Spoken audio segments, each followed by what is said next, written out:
Şah alileri kutlu olay. Hasan vezirge kutlu olay.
Çıkıp Erman'a et, yenimge kirsin. Hop.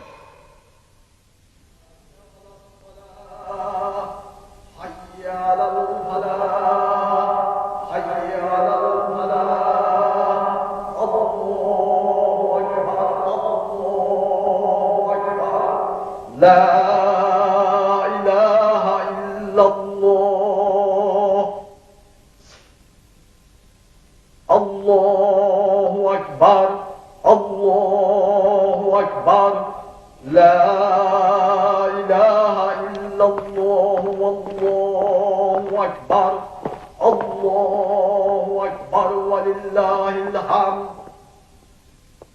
Osman düşgen mübarek ismi şerifini Assalomu alaykum Shavaz begim. Ve aleyküm esselam. Ferman, anlasam bugün Melikinin at koyuş merikiside Şahin bilen Hasan vezir ehtinamığı mühür baskıdık. Şundaq. Bu işki qarta başka vezirler zaten nemelerini değişti. Anladın mı? Begim, men çoqum ularning gepiga ko'z quloq bo'lay. Meningcha, Sodiq eng ishonchsiz odam. Ha?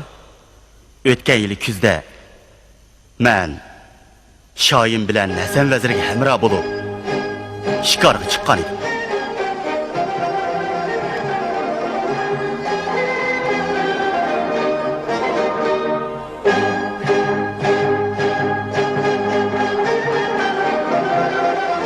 O'qiyan kelinglar.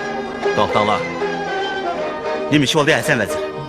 Ferman, sen o canavarning bo'g'oz ekanligini ko'rmadingmi?